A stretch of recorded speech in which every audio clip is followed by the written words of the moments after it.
Lixa Goojjamitti torban darbe hooggantoonni mootummaa naannichaa fi miseensonni humna nageenyaa 30 ol hidhattoota faannootiin ajjeefamu qondaalli mootummaa naannichaa himan. Hamza Hussein.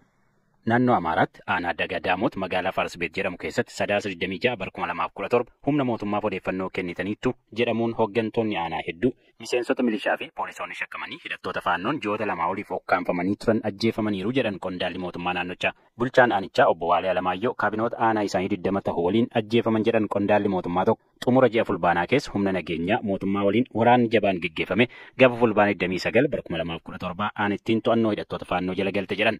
Kana hordofee humni waraanaa mootummaa aanicha gadhiisanii bahu jiraattonni BBC'tti himaniiru. Humni raayyaa ittisa biyyaa milishaa miseensota poolisii fi kaabinoota hundaa bakka tokkotti dhiisee bahe jechuun jiraataan tokko dubbate.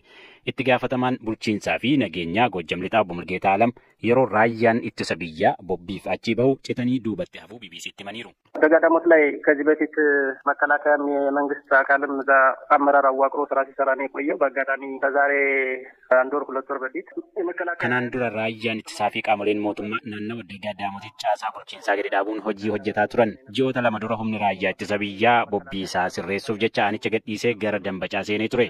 Yeroo sana hooggantoonni mootummaa raayyaa ittisaa waliin ba'uu hin dandeenye turaniiru. Aangawoonni 20 ta'an achumatti hafan. Sababni isaan ba'uu hin dandeenyeef akka carraa ta'ee yeroo san dukkanas ture. Sababoota garaagaraaf duubatti hafan. Mana barumsaa isaan keessatti hidhamanii turan keessatti qaamoleen hidhatan kunneen rashananii akka deeman ragaa sagalee waraabamee ba'e irraa hubanneera jechuun BBC'tti himaniiru. Jiraataan aanichaa tokko humni faannoo hawaasa miidheeraa mootummaaf odeeffannoof deeggarsa kennitaniittu jechuun hooggantoota mootummaa adamsanii to'annoo jala oolchaa turuu hime. Maqaan koo akka dhahamu hin barbaadu ka jedhan ogeessi qonnaa hidhamtoota keessaa tokko ta'uu himan eeruu fulbaana 29 godhameen akka qabamanii turan BBC'tti dubbatan. Ogeessa kana dabalatee akkasumas dubartoota 9 waliin walumaa galatti namoonni 115 ta'an faannoodhaan hidhamanii akka turan dubbatan. Hidhattoonni faannoo namoota jibba dhuunfaa irraa akka ka'e hidhaman adda baasuun gadhiisanii namoonni 57 achumatti hafuu dubbatan. Hooggantoonni faannoo waan ittiin shakkaman akka ibsaman gaafatamuu ka himan namni hidhamanii bahan kun dhumarratti isaan dabalatee namoonni 37 gadhiifamuu himan. Jalqaba ji'a onkoloolessaa keessa naannoo buufata poolisii namoonni kunneen hidhamanitti haleellaan diroonii raawwachuu himan jiraataan kun. Haa ta'u malee hidhamtoota irra miidhaan waan hin geenyeef hidhattoonni faannoo namoota achitti hambisan gara mana barumsaa sadarkaa tokkoffaa Gomaaxaa jedhamutti geessan jedhan hanga guyyaa ajjeefamanittis achi keessa tursiifamuu dubbatan. Namoonni hidhaman kunneen meeshaalee hidhatanii jiran hidhattoota faannootti kennu namoonni ijaan arganis himaniiru. Hawaasni naannichaa namoota hidhaman kunneen gadhiisuuf kadhataa turuu fi maatiin isaanii gara mootummaatti jechaa turu jiraataan BBC'tti dubbate himeera. Ji'oota 2 hidhamanii akka turan akka mootummaatti erga quba qabaattanii gadhiisuuf yaaliin taasistan tureeraa jennee obbo Mulgeetaa gaafannaan akkas jedhan. ሩቅ ስለሆነ ከመስመሩ ወጣ ያለ ስለሆነ የግድ የመንግስት የመከላከያ ሰራዊትና የመንግስት የጸጥታ መዋቅር እስካልገባ ድረስ በምን መንገድ ልታስለቅቃቸው አትችልም። Bakkichi fagoodha. Daandiirras xiqqoo achi baha. Kanaaf dirqama raayyaan ittisaa hanga hin galletti gama kamiinuu gadhiisuun hin yaadamu ture. Uummanni jaarsummaadhaan akka gadhiifaman akka taasisan gochuurraa ka hafe caasaan mootummaa seenee gadhiisuuf yaaliin godhe hin jiru.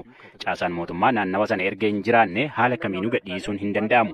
Kanneen ajjeefaman keessaa qondaalonni mootummaa hedduu fakkeenyaaf bulchaa aanaa, hoogganaa waajjira kominikeeshinii, hoogganaa qabeenya beelladaa, hooggantuu waajjira bishaanii fi kaan hedduutu ajjeefaman jedhan. Roobii darbe gaafa sadaasa 25 bara 2017 humna mootummaa fi hidhattoota faannoo gidduutti walitti bu'iinsa dhalateen faannoon hidhamtoota 37 halkan sa'a 9 irratti bakka turanii baasu namoonni ijaan argan himaniiru. Maqaa isaanii waamanii bakka lamatti qoodanii baasan.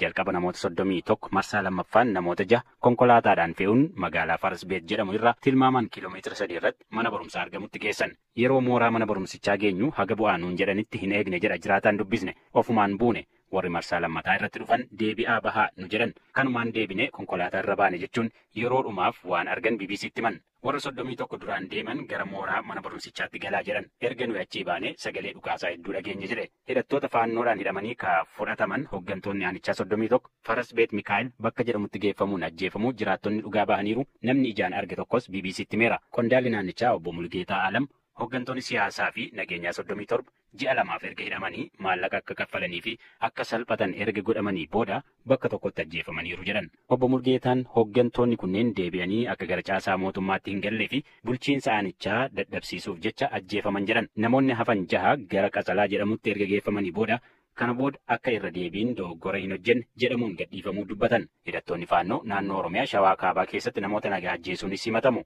Tibbana Horroo Guduruu Wallaggaa Bahaa aanaa Amuruu keessatti dargaggoota hoolota daldalan irratti ajjeechaa raawwachuu jiraattonni bulchaan aanichaa himu. Sadarkaa idil addunyaatti guyyaa mirga namummaatti. Mirgi namoomaa mirga mootummaan namaaf kennu miti. Mirga nama ta'uudhaan namni tokko argatu. Garuu qabiinsi mirga namoomaa biyyaa biyyatti garaagarummaa danuu qaba. Ministeera muummee Itoophiyaa